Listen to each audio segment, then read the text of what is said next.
Welcome to A Survivor's Guide to Hell, where we challenge our listeners to take a closer look at the bright side of things. Negative news media can shape the world around you. Did you know that stories on crime and suicide are followed by an elevated crime and suicide rate? Between the politics, contention, and sensationalized stories, it's much easier to find bad news than good news. At Survivor's Guide to Hell, we want to turn that around. Each week, we select a difficult topic, then use that theme to help you laugh, help you find a bright side, or even change your perspective for the better.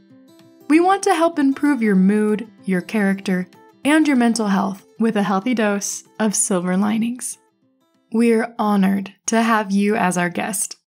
Today, our unpleasant topic is being on the brink.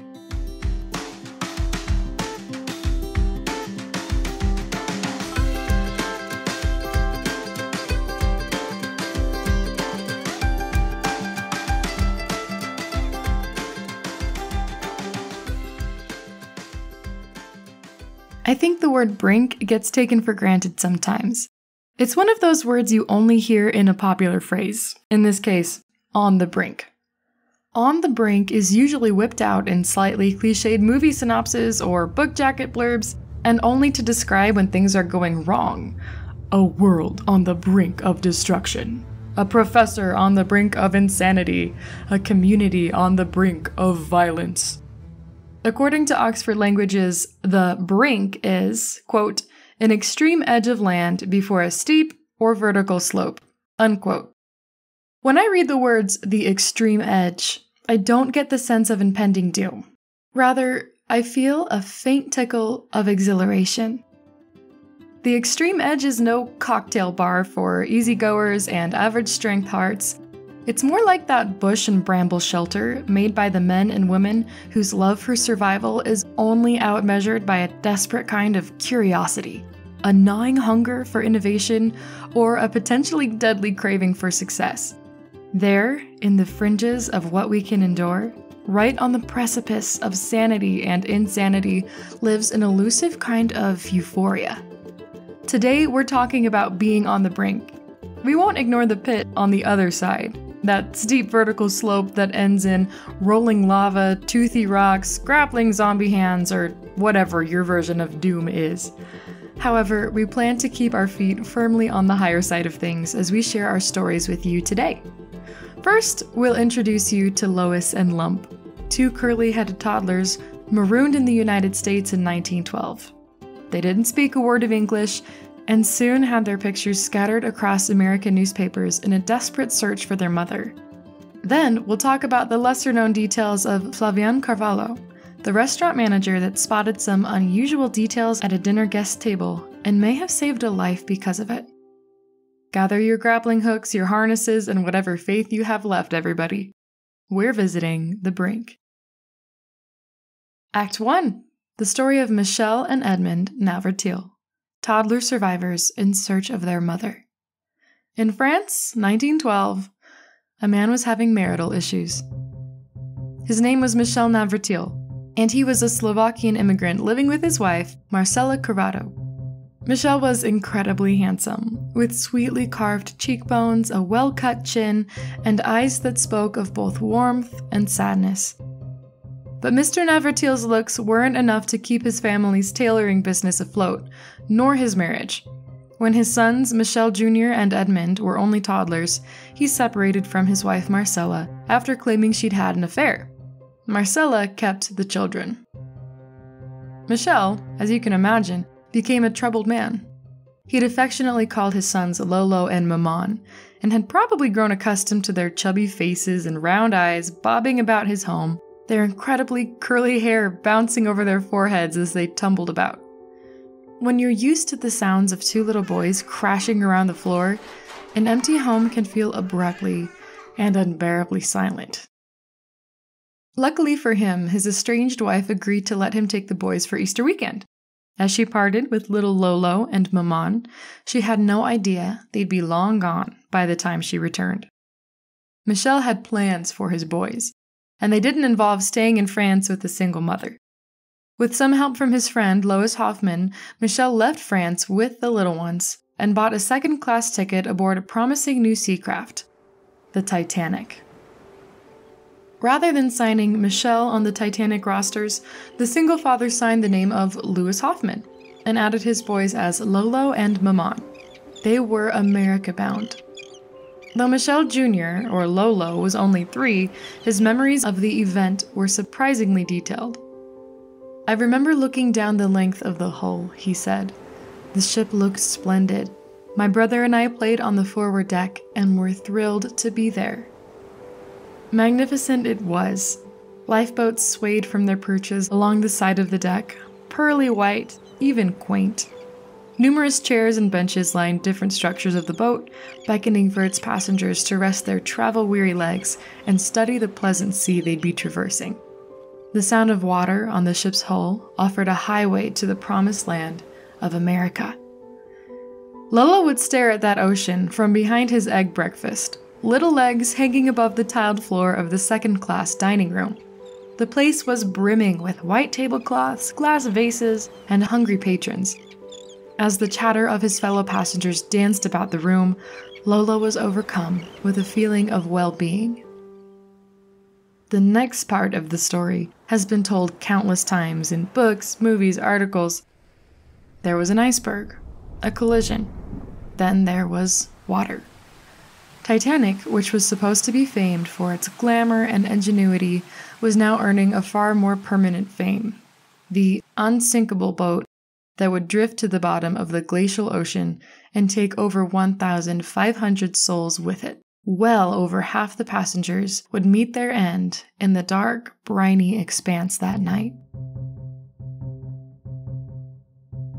This may have been the only point in the journey where it was fortunate that Lolo and Momo's mother did not know where the boys were or what their surroundings were like.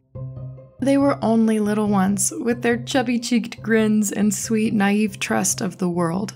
To imagine them thrown in the cacophony of a foreign ship as it sank into a cold, deadly darkness is too much to ask any parent. Michelle and a stranger entered the little boys' quarters and roused them. "My father entered our cabin where we were sleeping," Lolo described. "He dressed me very warmly and took me in his arms. A stranger did the same for my brother. When I think of it now, I am very moved. They knew they were going to die." The boys were taken to the ship's deck, where passengers looked longingly or fought doggedly to obtain a priceless seat on a lifeboat. A ring of men surrounded the final vessel, arms locked together to prevent anyone but women and children from passing through. Michel Nevril handed his boys through the ring. Lolo listened to his father's voice. One more time, as Michel offered a final message. "My child, when your mother comes for you, as she surely will, tell her that I loved her dearly and still do. Tell her I expected her to follow us, so that we might all live happily together in the peace and freedom of the new world." After ensuring his children, his immeasurably precious Lolo and Maman, were warmly dressed and safely placed, Michel finally left his toddler's sides for the final time. He would not survive the night, but thanks to him, Lolo and Maman would. Eventually, after changing hands and switching boats, the toddlers arrived in the new world where their father had intended them to be. The boys spoke no English and only a timid toddler version of French. As pictures were taken and an attempt to find their guardian ensued, the children were quickly misidentified. One article called them Lois and Lola. Another displayed a picture of them stating they are Lois, 4.5, and Lump, a year younger. Luckily, a French-speaking woman and fellow survivor volunteered to care for them as the search effort continued. However, the odds of this Lois and Lump ever seeing a parent again was staggeringly small. A newspaper from the time wrote, "Who are the 2 little French boys that were dropped from the deck of the sinking Titanic into the arms of survivors in a lifeboat? From which place in France did they come, and to which place in the New World were they bound? There is not one iota of information to be had as to the identity of the waifs of the deep, the orphans of the Titanic." But the little ones would not remain orphans.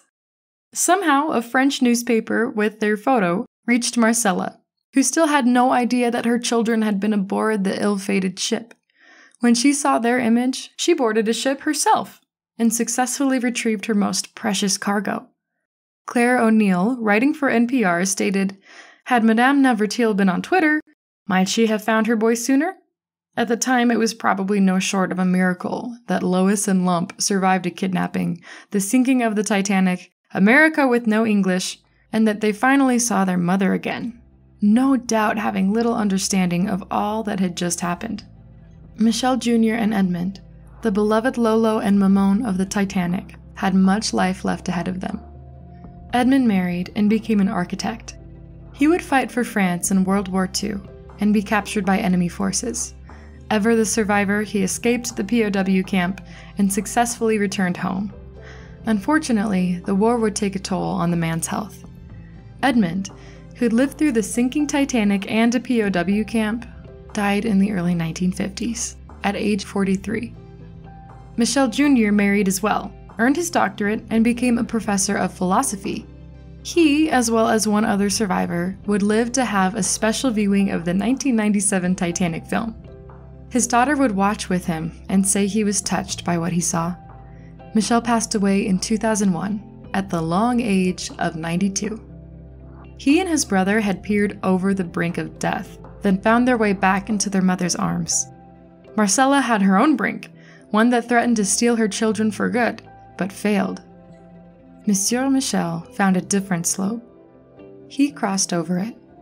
His final act was saving his children. Act 2. Flavion Carvalhos and the boy at the table.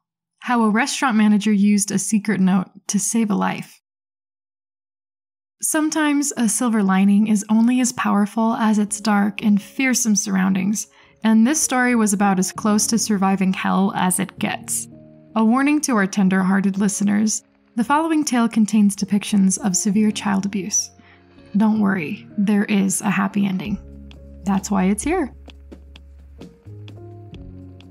At age 45, with 2 children and a managerial position at a restaurant, Flavion Carvalhos sounds like, well, a lot of people. She spends much of her time at work, helping customers, organizing employees, and overseeing dozens of tables bedecked with steaks, fries, Brazilian-style desserts, and lots of different kinds of potatoes. Her workplace comes with high ratings and a whimsical feeling. One wall of shelves is thronged with a crowd of Mr. and Mrs. Potato Heads, some donning Star Wars outfits, others covered in silly accessories, and a few so small you might expect to see them in your stew. It was here, at the Mrs. Potato restaurant of Orlando, where Carvalho made her living. Like most restaurants, Mrs. Potato saw many unique customers. There was the man from the Food Network, Guy Fieri, who dropped by to do a show. There's the woman who lauded the garlic sauce. There's the folks that take pictures of every dish, and that one guy who complained that he was discriminated against because he didn't look Latin American enough. Then there was Kristin Swann and Timothy Wilson. The night the couple visited Mrs. Potato, Mr. Wilson's round face was wreathed in a thin, wiry scarf of facial hair that looked as if it had migrated from the balding patch on his head. Mrs. Swann's thick face looked even broader, with her dyed hair pulled back in a slick ponytail, spaghetti straps sinking into her soft shoulders. They were a big couple, extra large in restaurant terms, but the little boy and girl that trailed behind them were not. The boy looked especially small, with knobby knees and an emaciated face hidden behind his mask and glasses. When Mr. Wilson placed his order, he didn't request any food for his 11-year-old stepson. "He'll eat at home," Wilson explained. Flavion Carvalho watched the disproportionate family tuck into their meals, every one of them, except the little boy. He sat in front of a patch of empty table, nearly disappearing into his hoodie, while his family dined without him. Carvalho had worked in this restaurant long enough to know that, despite the burly father's excuse for the missing meal, this was not a normal thing. As inconspicuous as she could manage, Carvalho studied the boy's face. Though almost completely lost in the hoodie, glasses, and mask, the woman could see a scratch and some bruises spilling around his eyes. Something was not right. To interfere with this family could be detrimental. False allegations of violence against a child have caused many parents to lose their children, temporarily or permanently, even if they're eventually found innocent. Reputations have been decimated. Marriages have been ruined. What if this boy had done something naughty and awful and ended up hurting himself? What if his punishment was to eat a full plate of leftovers at home, instead of getting treated to a restaurant meal? If Carvalho was going to cry wolf, she wanted to be damn sure there was a wolf. But if the family left, which they might do very soon, this little boy would be beyond her help if he needed it. To Carvalho, the brink she was stepping on seemed to be getting steeper every moment she looked at the black and blue speckled child. The manager retrieved a pen and paper and placed herself in the boy's line of sight, making sure his parents couldn't see. "Are you okay?" she wrote, showing the note to the boy. He nodded. This default answer wasn't good enough for Carvalho. Through the din of clanking plates, chattering utensils, and talking customers, she wrote another message. "Sure?" Another nod from the boy's bruised head. Carvalho, perhaps thinking of her own beloved children, decided the situation deserved one more check. The family would probably be leaving in 10 to 15 minutes, and she knew she was running out of time. "Do you need help?" she wrote. The boy briefly crossed his arms, cradling himself. Then he gave her a final nod. Carvalho called the police. Do you need the police or the paramedics there? I don't know. I need you. I don't know what to do. I'm a manager of a restaurant, and we have some customers here with 2 kids. One of the kids is with a lot of bruises on his arms and on his face. And the parent is not done giving food for him, but is giving to the another kids that are with them. And the one is so quiet, and I asked him on a paper if he needs help.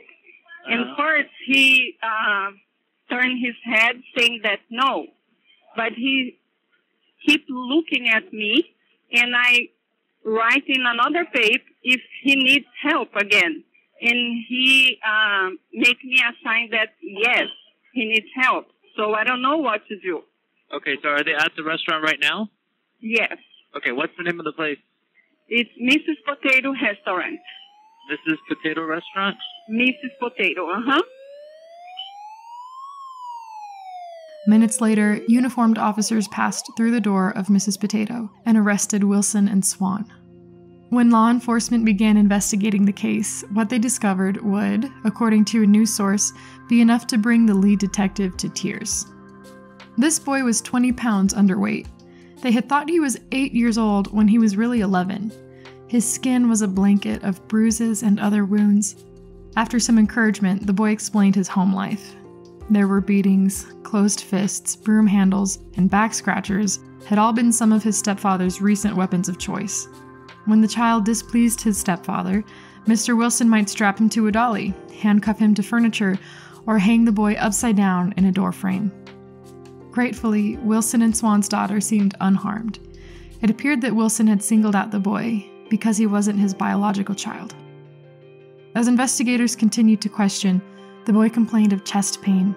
It caused him visible discomfort just to pull up his sleeve and show police the injuries on his arm. Mr. Wilson, his father figure gone tormentor, was 360 pounds. The boy was only 60. Professionals dealing with the case concluded that, had the boy been left with his family, his most likely outcome was death.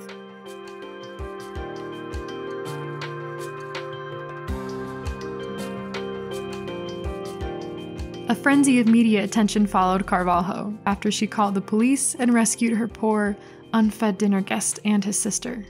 She was dubbed a hero, a comment that Carvalho deflected, insisting that the little boy was the real hero. She received cards and flowers, her daily schedule became crowded with interviews, and people began sending money to celebrate her good deed. Soon, the donations would reach nearly $46,000. Meanwhile, the little boy from the restaurant had been taken from nearly everything familiar to him and was facing several months of physical recovery and several decades of emotional recovery. The child was doubtlessly on her mind, a little injured bird lost in the flock of goodwill that Carvalho was flying in. She began receiving calls and other messages from child abuse survivors telling her that they wished someone had spoken out for them when they needed it most. With memories of the little boy and the survivors' messages, Carvalho's abrupt introduction to fame was riddled with the heaviness of a new reality. It was a reality where child abuse ran rampant, and where the injuries stretched much farther than most of our imaginations will let us go. It wasn't long after the night at Mrs. Potato that Carvalho's birthday arrived. She was about $40,000 richer at that point. Her home was a veritable garden of flower bouquets, and she had plenty of folks to wish her well. Her favorite gift, however, had nothing to do with popularity or money. It was a message from investigators, letting her know that the boy from the restaurant was doing well. "I'm happy for him," Carvalho said. "It just warms my heart that now he has a better chance in life, and he's being treated well and feeling love and being taken care of." Carvalho plans on keeping in touch with the boy. And thanks to her experience at Mrs. Potato, and spurred by the words of the survivors, Carvalho is now raising funds for the Flavion Carvalhos Foundation, dedicated to training participants to recognize signs of child abuse. Thanks to her glimpse of the Brink, the woman is changing from a mere restaurant manager to an agent for humanity.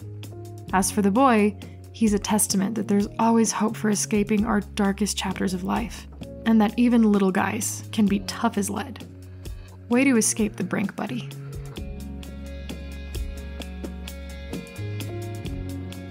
That's the end of today's stories. Now we invite you to join us for our weekly Silver Liners Challenge, which is designed to be an easy, actionable step that you can take to help boost your week and help you survive hell. Here it is, the Silver Liners Challenge. Odds are you've had some incredible trials in your life. Perhaps you're at the edge of a brink right now. Take a moment to ponder what there is to learn or to gain from your visit to the cliff's edge. Feel free to share your experiences in the comments of our website, survivorsguidetohell.com, or on our Facebook page. If you would like to see the videos and pictures that often accompany our posts, like a photo of Lolo and Maman, check out our website at survivorsguidetohell.com, where you'll also find much more information, including our storytelling code of ethics. We're always looking for new silver linings to broadcast. If you have something to share, please visit our site and drop us a line. And remember, if you liked this episode, please subscribe on Apple Podcasts, Stitcher, Spotify, YouTube, and other streaming platforms. When you subscribe, you no longer have to go searching for episodes. They'll be delivered right to the place you listen to your podcasts. Simply open the app or website that you use, find our podcast, and click the subscribe button. You'll also be helping to support us as we spread our good vibes. If you like Survivor's Guide to Hell and would like to contribute some fuel for our fire, then you're already on the right track. Just listening is the best thing you can do. We'd also love to hear your feedback by getting your review on whatever platform you use to listen to podcasts. Giving a review helps folks find us and helps us to know what we can do to give you a better show. Last but not least, our cheesy joke of the week. Why did Mr. Potato Head's dry cleaning service go out of business? He always used too much starch. Thank you, and have an excellent Monday.